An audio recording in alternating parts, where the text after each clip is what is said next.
Hi, Peter Charles here, Folk to Life Fly Fishing. And let's talk about a subject that we almost always avoid, and that's our backing. Whoever does videos about fly line backing, I mean, it's a boring subject. But I want to talk about why we would use Dacron versus Braid. And there are some things to think about. But first off, both types of material have a couple of important characteristics in common.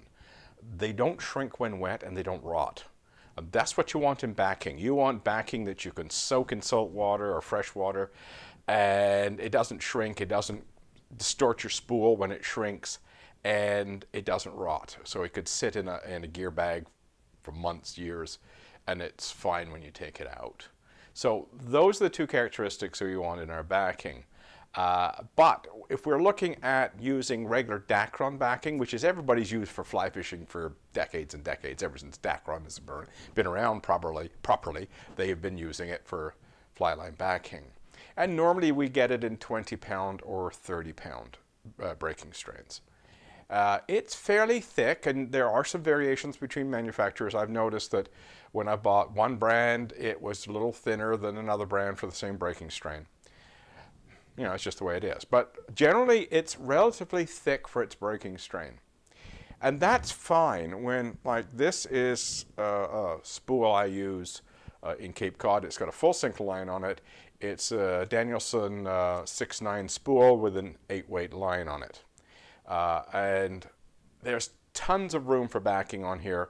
So I've used this orange Dacron. It works just fine. It's 30-pound Dacron. It works like a charm. Here I've got an Airflow Sniper intermediate line. Same spool, same reel. It's 120 foot long, so it takes up a lot of room. But because it's an intermediate, I've got still room, and I'm still using my orange Dacron. When we get to this puppy, that's a 120 foot long Airflow 8-weight Sniper line, and it's the floater version. It's a lot fatter than the intermediate. And can you see any backing in there? You know, there isn't really much backing in there, room for much backing. So what I did was I used 50-pound Power Pro. This stuff. And this one I think it says 30, but I had a 50-pound spool as well. So I used 50-pound Power Pro in here, and there's about 100 yards of 50-pound Power Pro backing on here. And it's a lot thinner according to its breaking strain compared to Dacron. So I can put 100 yards on here, and you can't actually see it through the perforations. And yet it's on there. You can see it's dark green, and you might be able to see that. And that's enough backing for where I use this reel. It goes on my Geolumis NRX Plus 8-weight saltwater rod. And I normally would use it in places in Cape Cod where we get schoolie bass. And schoolie bass isn't going to put you into the backing very often. So I don't have to worry about that. And I'm not likely running into any 40-inch or 45-inch fish in that particular stretch. So I'm not particularly worried that I'm going to ever exhaust that. If I'm in areas where there's bigger fish, I'm using a different setup. I'm not using the 8-weight with this little reel. So what backing does for you, what Braid as backing does for you, is the ability to put a lot more on a reel because its diameter is quite small according to its breaking strain. And you can get into some really, really thin stuff. This is Power Pro Max Quattro, and it's a bit pricier, but the advantage is it's very thin for its breaking strain. Now, this is 20-pound test, and its diameter is the same as 4-pound test mono. So you can put an awful lot of this on a fly reel if you had to. So if you're really, really, really pinched for space, you can use this Max Quattro, and you can fit an awful lot of this on a fly reel and not take up much space at all.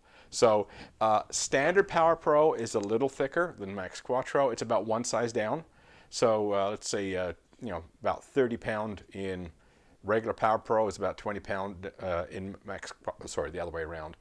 30-pound in Max Quattro is about 20-pound in Power Pro, regular Power Pro.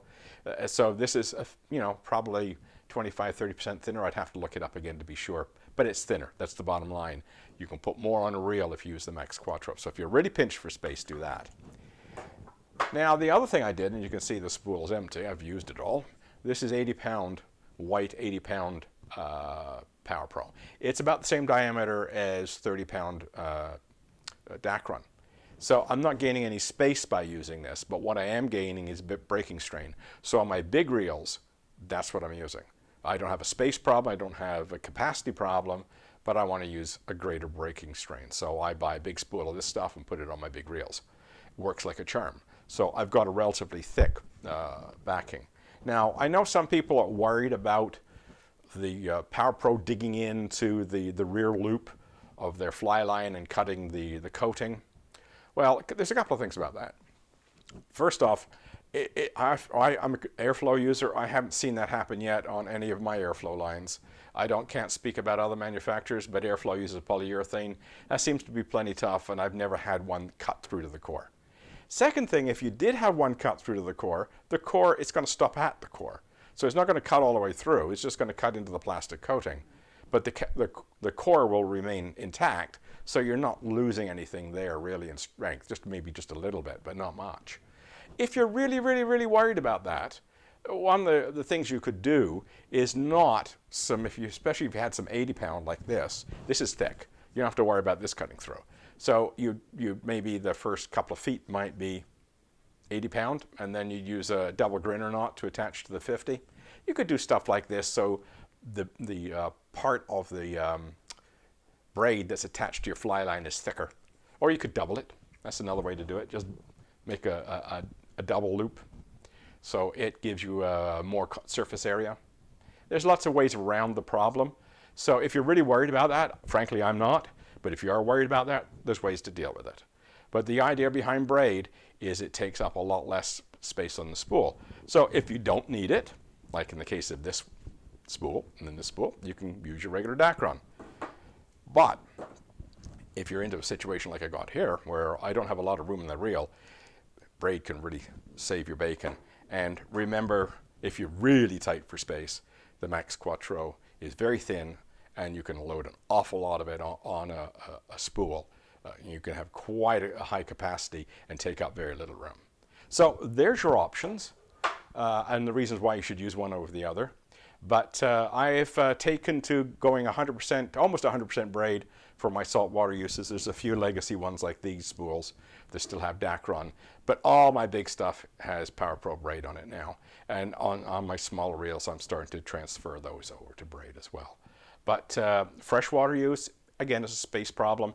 Not a big deal if you're going after trout. I probably wouldn't bother. But if you're going after carp, steelhead, salmon, yeah, give it some thought. If you want to have some capacity and you're short capacity and you need, a bit more backing than space allows, look at Braid. It works. And as I say, if you're worrying about the cutting problem, there's ways around it. So give that a try. Cheers.